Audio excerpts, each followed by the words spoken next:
Assalamualaikum warahmatullahi wabarakatuh. Selamat bertemu kembali untuk kelas 10. Kali ini pada pertemuan pertama ya, kita akan membahas di awal dari kelas 10 ini yaitu mengenai pengukuran atau hakikat fisika dan pengukuran. Adapun untuk kelas 10 mungkin ini adalah awal mula Anda ketemu dengan mata pelajaran fisika yang memang sudah terbagi menjadi spesifik ya, fisika, kimia dan biologi. Sedangkan waktu Anda di SMP Anda hanya mendapatkan IPA yang terdiri dari gabungan antara fisika, kimia dan biologi, sedangkan kalau di SMA itu spesifik masing-masing. Adapun kali ini kita akan bertemu dengan mata pelajaran fisika. Baik, kita mulai. Semoga Anda dapat memperhatikan dan juga Bapak ingatkan karena ini PJJ selalu jaga kesehatan. Hakikat fisika dan pengukuran. Di dalam peta konsep ini, pengukuran itu meliputi ada dua hal, yaitu besaran dan satuan. Adapun besaran terbagi atas besaran pokok dan juga besaran turunan. Sedangkan satuan itu terbagi atas satuan baku dan tidak baku. Satuan baku terbagi atas MKS dan juga CGS. Apa itu MKS? Meter, kilogram, sekon. CGS kilometer, gram, sekon. Hakikat fisika dan pengukuran. Apakah yang Anda akan pelajari pada bab ini? Yang pertama yaitu hakikat fisika, yang kedua pengukuran dan ketidakpastiannya, yang ketiga besaran fisika, yang keempat instrumen pengukuran besaran, yang kelima kesalahan dalam pengukuran, yang keenam angka penting, yang ketujuh pengolahan data, dan yang kedelapan dimensi besaran. Pertemuan pertama, hakikat fisika, pengukuran dan ketidakpastiannya. Kita bisa lihat gambar diambil dari sumber Wikipedia ya, .org.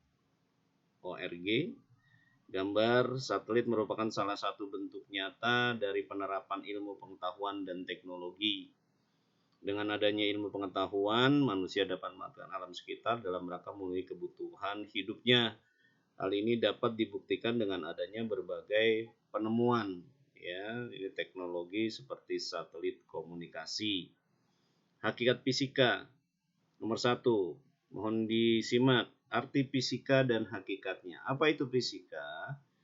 Fisika merupakan salah satu cabang IPA yang mendasari perkembangan teknologi maju dan konsep hidup harmonis dengan alam.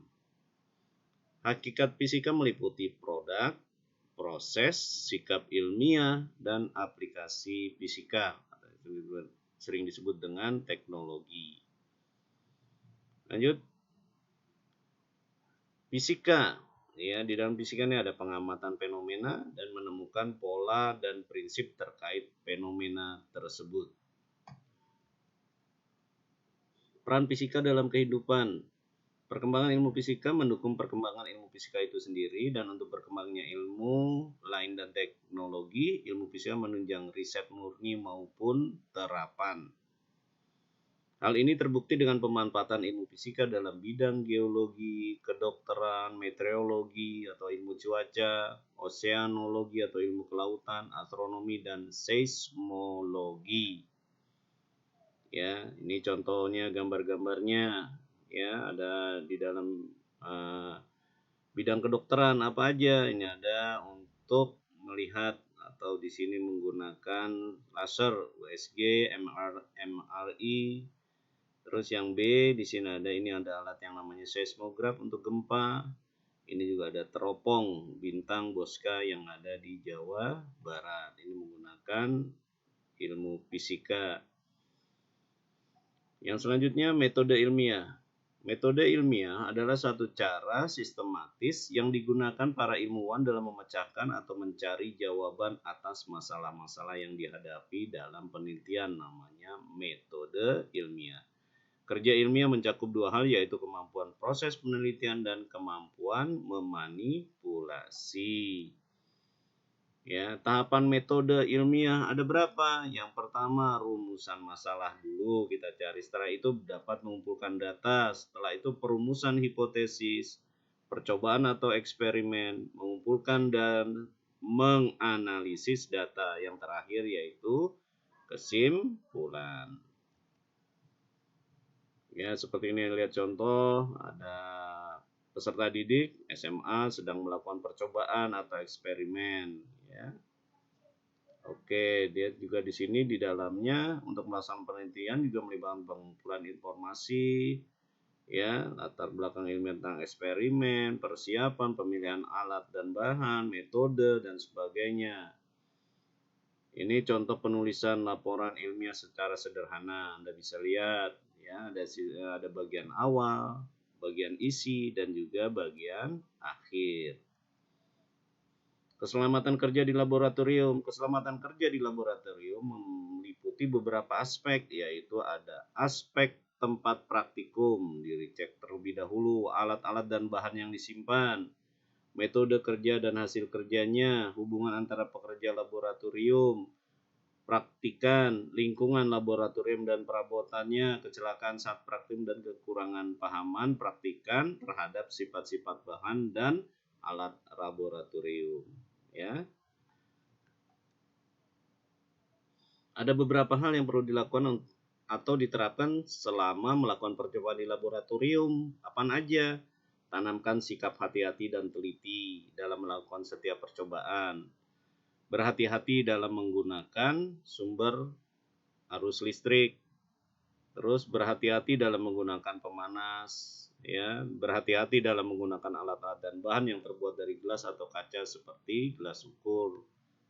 Ya,